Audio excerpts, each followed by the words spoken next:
Alors, à la suite de ça, bon, on s'est regroupé, on est en réquisitionnant des véhicules, on a regagné Kempten parce qu'on ne pouvait pas aller autre part.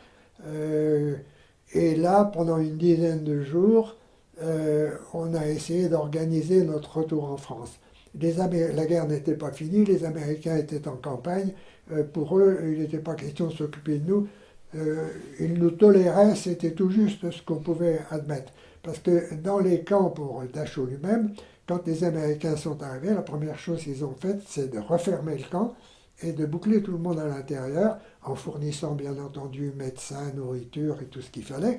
Mais ils avaient une telle hantise des épidémies qu'il ne fallait pas laisser sortir tous les gens qui étaient là-dedans. Ça a été pareil pour tous. Et après, les retours sont organisés. Mais nous, les Français, on ne fait jamais comme tout le monde. Dans notre petit commando, donc on était 300 là à peu près, on a dit, nous on veut rentrer. Alors comment faire? Et les zones, il y avait la zone anglaise au nord, il y avait une petite zone française et puis la zone américaine. Et quand on essayait de sortir de cette zone américaine, on a été bouclé par les GI américains qui ne voulaient pas qu'on en sorte. Donc on a été obligé de faire des ruses. C'est Jacques, un de nos camarades justement du groupe, qui avait réquisitionné une moto, je ne sais pas comment, enfin disons qu'il l'avait volée, hein, parce qu'il n'y avait pas d'autre solution, mais réquisitionner ça fait mieux. Et il avait réussi en passant par des petits chemins à gagner la zone française.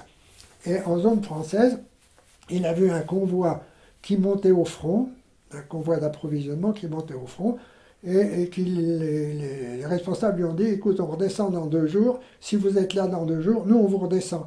Pas de formalité, pas d'administration, bon, entre Français, ça se passe très bien. Mais le problème, c'était en 48 heures d'arriver à trouver les véhicules, les chauffeurs, le carburant et le chemin pour ne pas se faire prendre par les Américains. Bon, tout ça a marché plus ou moins bien, et 2 jours après, on se trouvait à Bibrach, où on avait rendez-vous avec le convoi descendant des Français. Bon, donc là, chargé dans des GMC ou des Dodge, on nous a acheminés vers Strasbourg. Et à Strasbourg, on est arrivé à Strasbourg le jour de l'armistice, 8 mai. Alors la ville était en liesse, c'était la fête, tout le monde dansait.